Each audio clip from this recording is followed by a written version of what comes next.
Why do you think Lakers, as the season progresses, will be able to depend on Jake Laravia? I just want to get your thoughts on what you've seen so far from Laravia and why you think that this is somebody that through the course of an 82-game season is going to be influential on how the Lakers, obviously pan out this year.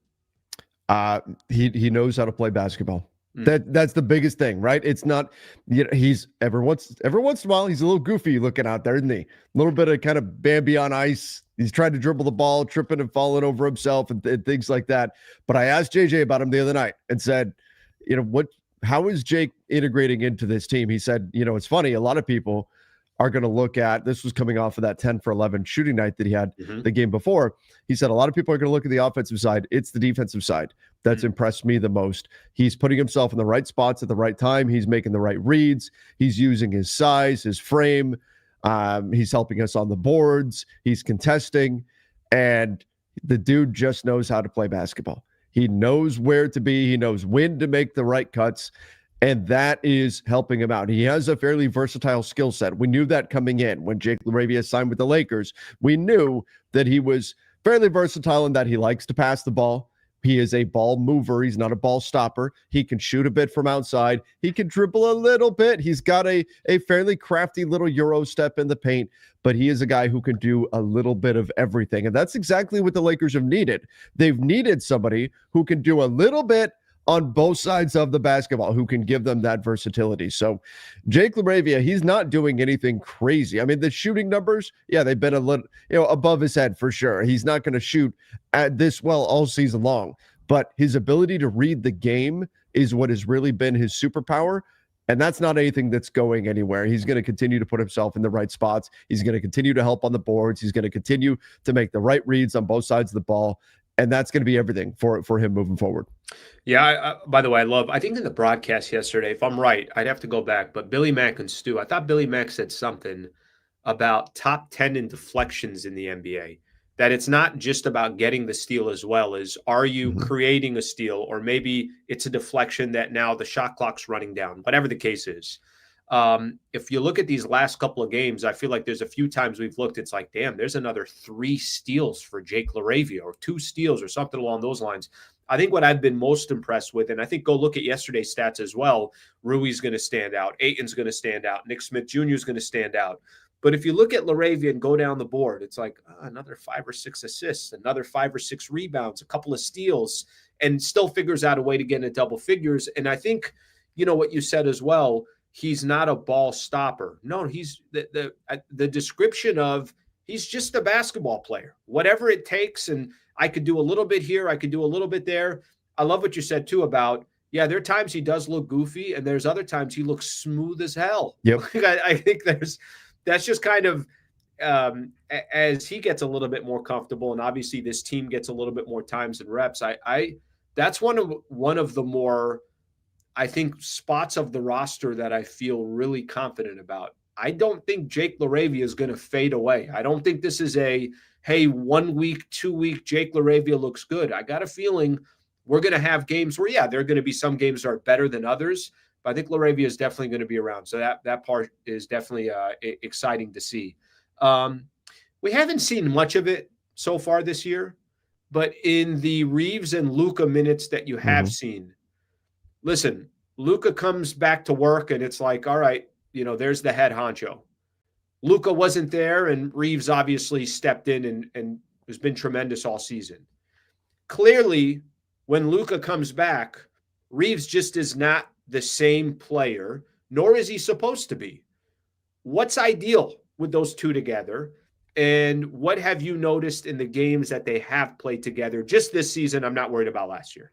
Yeah, ideally, you've got 2 guys on the floor offensively that can both get downhill, can both get into the paint, can make defenses pay when they get guys leaning the wrong way. Both of them are excellent at that, reading what the defense is giving them, taking advantage of it. I think Reaves has actually developed really good chemistry with DeAndre Ayton in the pick and roll, especially on that short roll. But you're right. When they're both out, the great thing we've seen so far is that Austin could still do that thing where if everybody else is out, he can step up and say, hey, I'm going to drop 40 tonight. I'm going to drop 50 tonight.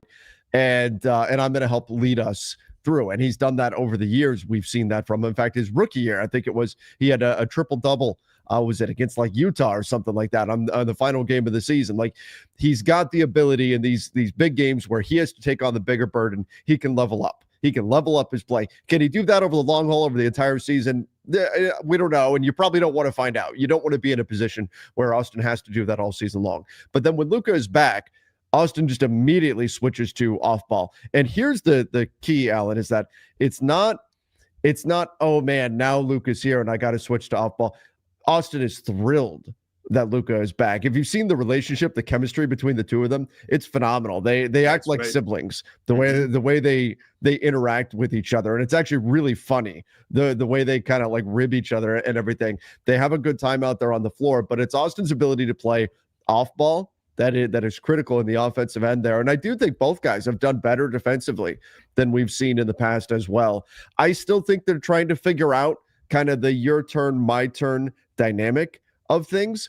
But I will say in general, this Lakers offense, it fits very well for these two guys. And by that, I mean, what the Lakers are doing offensively is so much just reading what the defense is giving them and saying, oh, okay, you're not going to cut off this area of the floor. Cool. We're going to beat you that way. Oh, you're in drop coverage now. Cool. We're going to beat you this way. And just reacting to what the defense is giving. And both guys are great at that.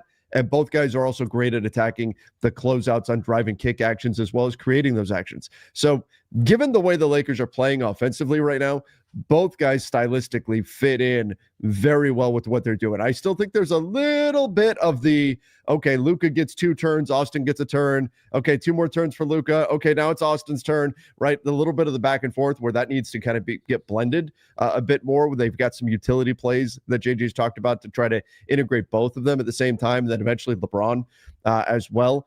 But I think the pairing has done pretty well, has made real strides so far. Part of it is the defensive side of the ball, but a big part of it is the way they're playing offensively, the read and react that we're seeing from them, that is just in the wheelhouse for both players. Yeah, and listen, the reason why I bring this up is it's going to be a natural conversation the whole year. Obviously, there's a lot of eyes on Austin Reaves and Luka Dončić and just how well they can thrive together. A lot of those questions will be answered as the season progresses. I don't think it's looked all that smooth so far, right? I think what the way you described it is a perfect example of, all right, Luka gets it a couple times and then Reaves gets it a couple. I think for Reaves, when he's at his absolute best, is just in the flow of a game. And there are times where you could tell it feels like Reaves is maybe thinking too much when Luka's out there, and he's not thinking at all when Luka's not there. So when they're able to kind of merge those two together, I think that's when they'll be most dangerous. So we'll give that some time and see, obviously what happens from that perspective. Thank you very much for watching the clip. Just want to give a shout out here to one of our partners, the Wallace Firm. They are official injury attorney of the Sliwa Show and Hoops Talk, the entire channel. If you are ever in a need, and I hope you're not, but some type of serious injury with yourself or a family member of yours, I would like to personally help you by introducing you to the best in the business, Brad Wallace and the Wallace Firm. Also got a URL out here that you can use as well. Just go to wallacewins.com/Sliwa. Thank you for their partnership, and thank you for being a part of the Sliwa Show.